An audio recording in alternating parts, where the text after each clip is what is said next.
নদীর ধারে ছোট্ট এক গ্রাম চণ্ডীপুর। বিস্তৃত ধানক্ষেত, শালপলাশে ভরা বনে ঘেরা, আর মাঝখান দিয়ে বয়ে চলেছে শান্ত সোনাই নদী। সেই গ্রামে বাস করত ব্রাহ্মণ ভবানীচরণ, একজন গরিব অথচ আত্মমর্যাদাসম্পন্ন ব্যক্তি।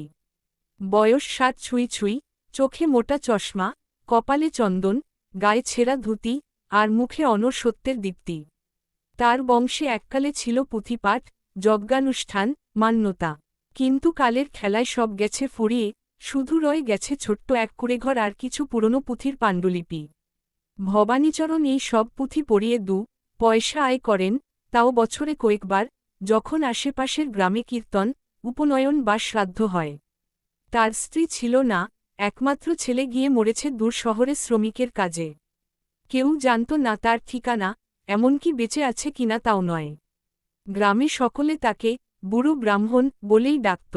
কিন্তু কেউ কাছে আসত না, কারণ সে গরিব, তার বাড়িতে দাওয়াত দিলে তো দক্ষিণা দিতে হবে না।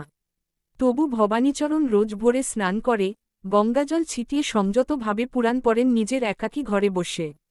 তার ঈশ্বরই ছিল একমাত্র সঙ্গী। একদিন হঠাৎ আষাঢ়ের ঝড় উঠল। মেঘে ঢেকে গেল আকাশ, বজ্রপাত, প্রবল বর্ষণ, আর সেই সঙ্গে নদীর জল ফুলে উঠল ভয়ানকভাবে। রাত তখন গভীর। ভবানীচরণ চুপচাপ পুঁথির পাতা উল্টাচ্ছিলেন প্রদীপের আলোয়। এমন সময় কানের কাছে কে যেন ফিসফিসিয়ে বলল, তোমার ভাগ্য খুলবে এবার। তিনি চমকে উঠলেন, বাইরে তাকালেন, কেউ নেই। ভাবলেন, বোধহয় গা ছমছমে পরিবেশে কল্পনা। কিন্তু ঠিক তখনই বৃষ্টি একটু থেমে, বাড়ির চৌকাঠে দেখা দিল একটি বিশালাকৃতি শঙ্খ।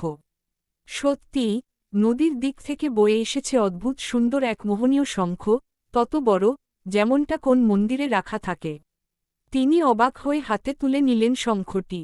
সে তো নিঃসন্দেহে অলৌকিক, কারণ তখনই শঙ্খ থেকে এক আলো বেরিয়ে পড়ল, আর এক অলক্ষ শব্দ ভেসে এল। যাহা কামনা করিবে, তদেই পূর্ণ হইবে। কিন্তু এক শর্তে, তোমার প্রাপ্তি হইবে অন্যের কল্যাণের মাধ্যমে। ভবানীচরণ ঠোঁট কামড়ে শঙ্খটা বালিশের নিচে রাখলেন।